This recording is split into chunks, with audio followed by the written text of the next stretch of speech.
Hai semuanya, saya mau kasih tips seru nih, jadi perhatikan baik-baik ya, dijamin tambah pintar. Nah, pernah nggak kalian bingung mau pilih pasta yang mana untuk masakan kalian? Apalagi ada begitu banyak jenis pasta dan bentuknya lucu-lucu pula. Langsung aja deh saya jelasin satu persatu, ini dia jenis pasta dan kegunaannya. Fusilli pasta atau lebih dikenal dengan sebutan rotini di Amerika Serikat. Pasta berbentuk sekrup ini diciptakan khusus untuk agar saus berbahan dasar protein atau sayuran cincang dapat lebih merekat pada alur di pasta ini sehingga menciptakan sensasi mengunyah yang lebih lengkap. Fusilli juga sebaiknya dimasak al dente supaya teksturnya lebih kuat dalam menahan saus pada alurnya. Farfalle pasta. Pasta berbentuk dasi kupu-kupu ini adalah contoh klasik di mana bentuk pasta tidak selalu harus fungsional, namun juga bisa untuk fungsi estetika dan kreativitas. Farfalle yang berukuran besar biasanya disebut farfalloni, sedangkan ukuran kecilnya disebut farfalline. Dan pasta yang sudah ada sejak abad ke-16 ini lebih cocok untuk saus jenis krim maupun tomato. Penne pasta. Pasta berbentuk pen ini diciptakan pada tahun 1865 di mana penciptanya memegang hak paten pada bentuknya yang menggunakan mesin pemotong diagonal. Penne umumnya ada dua macam, yaitu penne liscia yang memiliki permukaan mulus dan penne rigate yang memiliki permukaan bergaris. Pasta ini umumnya dimasak al dente dan paling sempurna untuk menahan berbagai jenis saus di lubang tengahnya. Dan kebetulan ini adalah varian dari bahan brown rice yang juga gluten free. Healthy nih guys. Tortiglioni pasta. Bentuknya mirip dengan rigatoni, namun ukurannya lebih besar dan guratannya lebih dalam dengan alur spiral.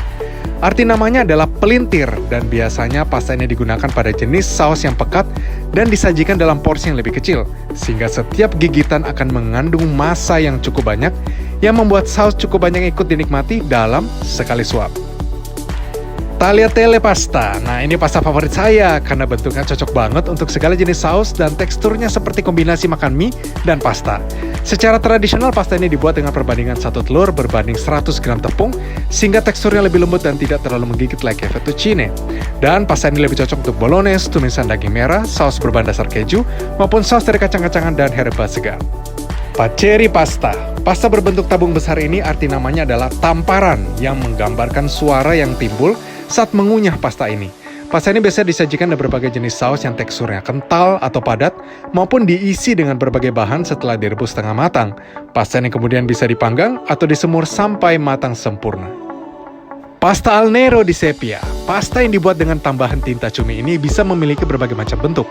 Namun umumnya berbentuk spaghetti karena biasanya dipadankan dengan bahan seafood karena aromanya yang khas dengan lautan.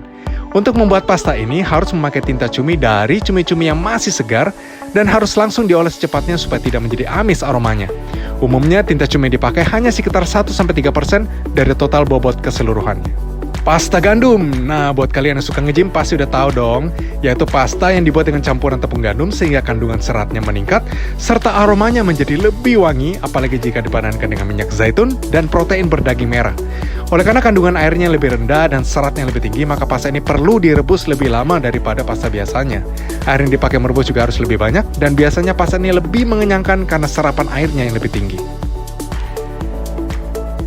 Lumaci rigate pasta. Pasta berbentuk rumah keong ini merupakan perangkap sempurna untuk saus pasta. Bentuk yang unik juga digemari oleh anak-anak sehingga cocok dibuat dengan sayuran potong untuk dikonsumsi mereka. Pasta ini cocok untuk saus yang kental maupun saus yang agak encer serta durasi masaknya lebih singkat ketimbang bentuk pasta lainnya yang ukurannya lebih besar. Gluten free pasta. Nah, bagi kalian yang tidak bisa mengkonsumsi gluten, jenis pasta ini bisa jadi opsi yang baik. Umumnya gluten free pasta dibuat dari campuran tepung jagung, tepung beras, tepung quinoa, dan tepung kedelai. Bahkan tekstur dan rasanya juga mirip dengan yang biasanya karena umumnya memakai telur dan emulsifier yang lebih tinggi untuk mengejar ketepatan rasa dan tekstur. Plus, pasta ini juga biasanya seratnya cukup tinggi. Penomoran pada pasta. Nah, perhatikan deh, ada beberapa pasta yang memiliki kode nomor tertentu. Sekalipun penomoran tersebut bisa berbeda-beda artinya dari satu produsen ke produsen yang lainnya, umumnya nomor tersebut menandakan ukuran diameter pasta di mana semakin besar nomornya, maka semakin besar juga ukuran pastanya. Namun ada juga produsen memberi nomor sesuai dengan urutan terciptanya pasta tersebut di pabrik mereka. Ada juga menjadi kode manufaktur yang hanya marketing gimmick semata. Nah, sekarang sudah lebih pintar kan mengenai pasta? Jangan lupa untuk selalu mencoba jenis-jenis pasta yang baru, karena bisa memperdalam wawasan kuliner dan ilmu memasak kalian. Salam kuliner semuanya! Bye-bye!